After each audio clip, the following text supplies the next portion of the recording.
कि आपको मालूम होगा कि मध्य प्रदेश में विधानसभा के चुनाव नज़दीक हैं और 17 नवंबर को चुनाव होना है, मतदान होना है और 3 दिसंबर को इसका परिणाम आना है। आज हम कैरा विधानसभा के नरवर में मौजूद हैं। यहाँ पर शांताज फले जो बहुजन समाज पार्टी से अपना नामांकन दाखिल करेंगे। इनको अभी प्रत्याशी घोषित किया गया है बहुजन समाज पार्टी ने। पहले तो आपका सीटी में स्वागत है।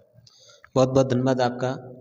अभी आप विधानसभा का दौरा कर रहे हैं जी, ग्रामीण क्षेत्रों में भी जा रहे हैं, तो क्या समस्याएं दिख रही हैं? क्योंकि इधर एक साइड कांग्रेस पार्टी भी है और बीजेपी पार्टी भी है। कांग्रेस पार्टी घोषणा कर रही है, बीजेपी भी घोषणा कर रही है, तो आपको दिख रहा होगा कि जनता का रुझान किस ओर है? देखिए, जनता का जो रुझान, आप लोग जो कांग्रेस और बीजेपी लोगों ने जो घोषणा की है, जैसे अभी बीजेपी की घोषणा की है कि लाडली बहना योजना चलाई जाएगी, बहुत सारी जो लोगों को लुभाने वाली योजना चलाई है, और कांग्रेस भी उसी की नकल पर काम कर रही है कि उसने कहा कि भाई मैं 1500 रुपये दूंगा। लेकिन जो जनता के साथ जो गुमराह करने का काम कांग्रेस और बीजेपी जो खेल खेल रही है, एक नाटक नौटंकी का, हमारा वास्तविक रूप से मत ये है कि बहुजन समाज पार्टी का जो कोर वोट है, जो विश्वास पत्र वाला हमारा मतदाता है, जो बहुजन समाज पार्टी से जुड़ा हुआ है, विचारधारा से जुड़ा हुआ है, जो मानवर साहब कांसीराम को मानता है, वो निश्चित तौर पर बहुजन समाज पार्टी की विचारधारा के लिए वोट करेगा। और वोट इतना बहुमत में करेगा कि जो हमारा 2018 में जो 46,000 वोट आया था, और दोबारा से वोट हमारा बैकअप होगा और हम मजबूत होकर इस विधानसभा को जीतने का काम। ऐसा क्या कारण है कि जैसे हर बार विधानसभा से बहुजन समाज पार्टी प्रत्याशी खड़े होते हैं कैरा जी, लेकिन जीत हासिल नहीं हो पाती? कहाँ पर त्रुटि रहती है, ये तो आपको अनुमान हो? देखिए, मानवर साहब कांसीराम ने एक बहुत अच्छी बात कही थी कि नेता बने ना बने, विधायक बने ना बने और सांसद बने ना बने, लेकिन हमारा संगठन बना रहना चाहिए, हमारी ताकत बनी रहनी चाहिए। और हमारी ताकत अगर बनी है तो हम वैसे ही मजबूत रहती है। हमारी लोगों की जो लड़ाई है, माननीय बहन जी अभी सरकार में नहीं है, और उत्तर प्रदेश के अंदर वो मात्र हमारी ट्वीट के माध्यम से हमारी लोगों की समस्या को हल करती है। तो हम जानते हैं कि कहीं ना कहीं बहुजन समाज पार्टी की ताकत है और उन लोगों की लड़ाई लड़ने का काम करती है जिस देश के अंदर जो सदियों से त्रस्त रहा है, जो अपेक्षाकृत रहा है, जिसकी भावनाएं से लोगों ने खेलने का काम किया है। तो बहुजन समाज पार्टी कभी एक व्यक्ति, जाति, धर्म, अनुयायी ऐसे लोगों के प्रति राजनीति नहीं करती, बल्कि सर्वजन समाज के लोगों को साथ लेकर राजनीति करने का काम करती है। जैसे कि आपने अभी ग्रामीण क्षेत्रों में जा रहे हो जी, तो मेन समस्या रहती है जैसे पानी की समस्या, शिक्षित, बेरोजगारी, तो आप भी जैसे आपको प्रतिरोध करने का मौका देती है पार्टी ने, आपने घोषित कर दिया, आपको यहाँ का प्रत्याशी घोषित कर दिया, अब जनता आपको विधानसभा में प्रतिनिधित्व करने का मौका देती है, चुनाव जिताती है, तो आपके क्या वादे रहेंगे जनता से कि शिक्षा के ऊपर, बेरोजगारी के ऊपर क्या करोगे? मेरा सर्वप्रथम जो वादा रहेगा कि आज हमारा जो युवा वर्ग है, जो भटक रहा है, जिसकी शिक्षा होने के उपरांत उसको रोज़गार नहीं मिला है, तो सबसे पहले मेरा कर्तव्य बनेगा कि हमारा युवा वर्ग के लिए मैं रोज़गार के सरकार से मांग करूं। और दूसरी बात, हमारा जो किसान है, जो परेशान है, जिसको समय पर लाइट नहीं मिल पाती है, उसको खाद की समस्या रहती है, तो उस किसान की लड़ाई कांग्रेस बीजेपी नहीं लड़ती, बल्कि उसका शोषण करने का काम करती है। तो बहुजन समाज पार्टी के नाते मैं उनकी लड़ाई लड़ने का काम करूँगा। और तीसरी, हमारा इस वर्ग, जो हमारा तबके का वर्ग है, जो गरीब वर्ग है, जो हमारे लोगों की कभी अपेक्षा रहती है कि भाई हमारा बच्चा आगे पढ़े, नौकरी में जाए, लेकिन वो पीछे बैकअप चला जाता है। वो चला क्यों जाता है? उसका शिक्षा का स्तर नहीं बढ़ पाता है। तो इस विशेष बात को हम आगे बढ़ाने का काम करें कि जो शिक्षा, रोजगार, स्वास्थ्य, ये तीनों जो समस्याएं, जो झूठ बोलने का काम जो हमारी कांग्रेस बीजेपी करती है, हर बार वोट ले जाती है, लेकिन हम उस झूठ बोलने का काम ना कर बहुजन समाज पार्टी हमारे लोगों के, क्षेत्र के लोगों की समस्याओं का निदान करके उनके विश्वास पर खरे उतरने का काम करेगी। जैसे कि अभी कांग्रेस पार्टी ने नारी सम्मान योजना चालू की जी, उन्होंने बोला है कि हमारी सरकार बनेगी, अब 1500 रुपये देंगे, और जो शिवराज सरकार है वो 1000 रुपये दे रही है, महिलाओं को 3000 रुपये करने का वादा किया है। तो ऐसे आपकी जो बहुजन समाज पार्टी है, यदि आपकी सरकार बनती है मध्य प्रदेश में, तो आपकी भी कोई घोषणा होगी, कई योजना होंगी जो आप जनता तक पहुँचाओगे? देखिए, बहुजन समाज पार्टी कभी घोषणा नहीं करती है, और बहुजन समाज पार्टी का जो मैनिफेस्टो है वो भारतीय संविधान है। भारतीय संविधान के अंदर सारे जो हमारे देश के लिए जितने लोगों को जो लाभ मिलता है वो भारतीय संविधान के अंतर्गत मिलता है। तो हम घोषणा नहीं करते, बल्कि धरातल पर काम करने का काम करते हैं कि भाई आज जैसे नारी सम्मान की बात आप लोगों ने की है, भाई नारी सम्मान कहाँ हो रहा है मध्य प्रदेश के अंदर? उसी नारी के सम्मान को इतना अपमानित किया जा रहा है कि हमारी जो नाबालिग बच्चियां हैं उनके साथ शोषण किया जा रहा है, और शोषण का उनके जो सरकार में जो लोग बैठे हैं उनके खिलाफ कोई एक्शन नहीं लिया जा रहा है। तो नारी का सम्मान कहाँ पर हुआ? अब लाडली बहना, उन लोगों ने लाडली बहना योजना बीजेपी वालों ने चलाई। भाई आप लोग 1,000 रुपये से उसके परिवार का खर्च चलने वाला नहीं है, बल्कि रोजगार दीजिए, उसको एक नौकरी दीजिए। हम ये कहते कि बहुजन समाज पार्टी की सरकार बनती है तो हम 1,000 रुपये देने का वादा नहीं करेंगे, बल्कि उस परिवार को रोजगार देने का वादा करें जिससे उसका जीवन चले। कैरा विधानसभा की एक समस्या, मुख्य समस्या है कैरा में मंडी की।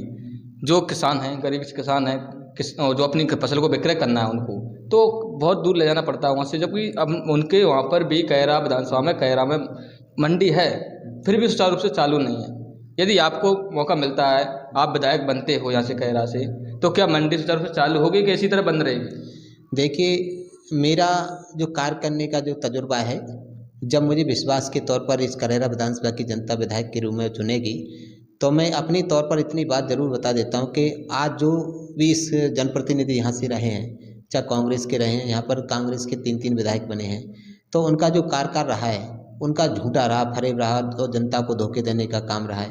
तो शांतिदास अगर इस विधानसभा से जीत कर जाता है और बहुजन समाज पार्टी के यहाँ से विधायक बनकर जाता है, तो जो मंडी की समस्या है, उस समस्या का हम पूर्ण रूप से निदान करने का काम करेंगे, और जो भौतिक रूप से लोगों को वास्तविक रूप से इस समस्या का जो लोगों ने लाभ नहीं ले पाया, उनको लाभ देने का काम करेंगे। तो हमारा काम सबसे पहले शिक्षा, स्वास्थ्य और इस किसान की लड़ाई लड़ने का काम। तो किसान की लड़ाई भी मंडी की लड़ाई है। भाई मंडी की जो उनकी समस्या रही है, तो उनका बहुजन समाज पार्टी तो हमेशा लड़ाई लड़ने का काम करती है। जैसे कि अभी जो और विधायक हैं, पहले जसवंत जाटव भी चुनाव लड़े थे यहाँ से, तो वो पार्टी छोड़ के दूसरी पार्टी में पहुंच गए विधायक बन के। तो ऐसा तो नहीं कि आप यहाँ से प्रतिनिधि आपको विधायक बना दिया जाता है, जनता के द्वारा चुन लिया जाता है, उसके बाद आपकी पार्टी छोड़ के दूसरी पार्टी में शामिल हो जाए, गठबंधन कर लेंगे? देखिए, मैं 1997 से बहुजन समाज पार्टी की विचारधारा से जुड़ा हूँ। स्टूडेंट लाइफ में छोटे छोटे सामाजिक संगठन मैंने काम किया है, धर्म के प्रति भी, समाज के प्रति भी। तो मैंने कभी स्वार्थ की राजनीति नहीं की है, और मैंने हमेशा जनता की सेवा करने की राजनीति की है। और मेरा ये संकल्प है कि मुझे विधायक बनने का शौक़ नहीं है, मैं तो जनता की सेवा करने का शौक़ है। अगर मुझे विधायक बनने का अवसर दिया तो मैं विधायक के रूप में काम नहीं करूंगा, बल्कि जनता के सेवक के रूप में कार्य करने का काम करूंगा। जनता क्या चाह रही है इस बार? लाइक कितना कर रही है आप? जनता का मुझे तो पूर्ण भरोसा विश्वास है कि इस बार जनता परिवर्तन की ओर जाएगी, तीसरे विकल्प की हो जाएगी, और बहुजन समाज पार्टी का विधायक निश्चित तौर पर जीतेगा। ये बिल्कुल मेरा विश्वास है, और निश्चित तौर पर इस बात को मैं अपने विश्वास के तौर पर कह सकता हूँ। लेकिन जो लोग गुमराह करने का काम कर रहे हैं, और उनको करने दीजिए। भाई सच्चाई होती है, झूठ को कब तक आप धरातल पर उतारने का काम करेंगे? तो हम तो इस करैरा विधानसभा की जो भी समस्याएं, जो भी लड़ाई है, शिक्षा की, अति शिक्षकों की है, अभी हमारी अति शिक्षकों की समस्या है। भाई कांग्रेस ने भी वादा किया था कि भाई हमको परमानेंट करेंगे, उन्होंने कहा कि 90 दिन के अंदर परमानेंट करेंगे, कर्ज माफ़ करेंगे। उनका 90 दिन सरकार बनी, वो खुद नहीं बच पाए और ना सरकार बच पाई, उन्होंने किसी को परमानेंट किया। बीजेपी ने भी वादा किया कि भाई हम तुमको लोगों को परमानेंट करने का काम करें। तो इस दोनों ही पार्टियों के लोग हैं, ये सिर्फ झूठ बोलने का काम करते हैं। भाई उनके इस ज़िंदगी से खेलवाड़ करने का काम क्यों करते हैं? लेकिन अगर निश्चित तौर पर बहुजन समाज पार्टी इस वर्ष ना तो कांग्रेस की सरकार बन रही, ना बीजेपी की, और इस वर्ष सरकार बहुजन समाज पार्टी के बिना किसी की सरकार नहीं बनेगी। किंग मेकर की भूमिका के रूप में बहुजन समाज पार्टी हमारी पार्टी सरकार बनाने का काम करेगी। हमारी आदरणीय बहन जी का ये फैसला है कि बहुजन समाज पार्टी की सरकार बनती है तो हम इस मध्य प्रदेश के अंदर बदलाव करके दिखाएंगे, लोगों का स्वाभिमान, मान और उनके स्वाभिमान को जीतने का काम करेंगे। बहुजन समाज पार्टी मध्य प्रदेश में विधानसभा सीटों पर कितनी सीटें ला सकती है इस बार? मध्य प्रदेश के अंदर माननीय बहन जी ने 2 से 30 पर प्रत्याशी उतारने का काम किया है, लेकिन अभी बीच में हमारी पार्टी का गठबंधन हुआ है। माननीय रामजी गौतम साहब जो हमारे राष्ट्रीय कोऑर्डिनेटर हैं, आकाश आनंद जी, और माननीय हमारे मुकेश हरवार साहब प्रदेश के प्रभारी, माननीय हमारे रमाकांत पिप्पल साहब प्रदेश के अध्यक्ष, इन सभी लोगों के और बहन जी के आशीर्वाद से, सहयोग से उन्होंने गठबंधन किया है और 52 सीटों पर गौड़बाना सीट को पार्टी को सीट दी है, जहां उनका 22% वोट है उधर। तो 52 सीटों में जो 22% वोट के आधार पर देखा जाए तो वहाँ पर कम से कम 15 सीटें जीतने का हमारा संकल्प होता है, और उधर से 15 सीटें जीतने का काम हम करते हैं। तो हमारी जो 178 सीटें जो हमारी बहुजन समाज पार्टी की मध्य प्रदेश में बची हैं, तो उनमें से भी हम लगभग 10 से और 15 सीट निकालने का काम करें। तो 35 सीट का जो आंकड़ा, जो सर्वे रिपोर्ट चल रही है, तो बहुजन समाज पार्टी के बिना किसी सरकार नहीं बनेगी। बहुत बहुत धन्यवाद। बहुत बहुत जैसा कि आपने देखा कि हमारे साथ में शानदार पुलिस है। अब आप देख सकते हैं कि मध्य प्रदेश में जो कैरा विधानसभा है, तो कैरा विधानसभा में 2 कैंडिडेट तो आपको इस पर दिखाई रहे होंगे, एक कांग्रेस का एक बीजेपी का, लेकिन एक तीसरा चेहरा भी सामने आ गया है, वो भी अपनी दमदारी दिखाने लगे हैं। अब आप देखना यह होगा कि दोनों की लड़ाई चल रही है, कांग्रेस बीजेपी पर आरोप लगा रही है, बीजेपी कांग्रेस पर आरोप लगा रही है। अब देखना होगा कि तीसरा चेहरा जो शानदार फले हैं, बहुजन समाज पार्टी से प्रत्याशी घोषित हुए हैं, क्या इनकी सीट निकली है? क्या लड़ाई दोनों में चल रही है, लेकिन बीच वाला मजा ले जाएगा। उनका कहना है कि तीसरी आंख जनता का इशारा है कि हम तीसरी आंख खोलेंगे यहाँ पर कैरा विधानसभा। बता रही हमारे साथ देख रहे सिटी लाइव।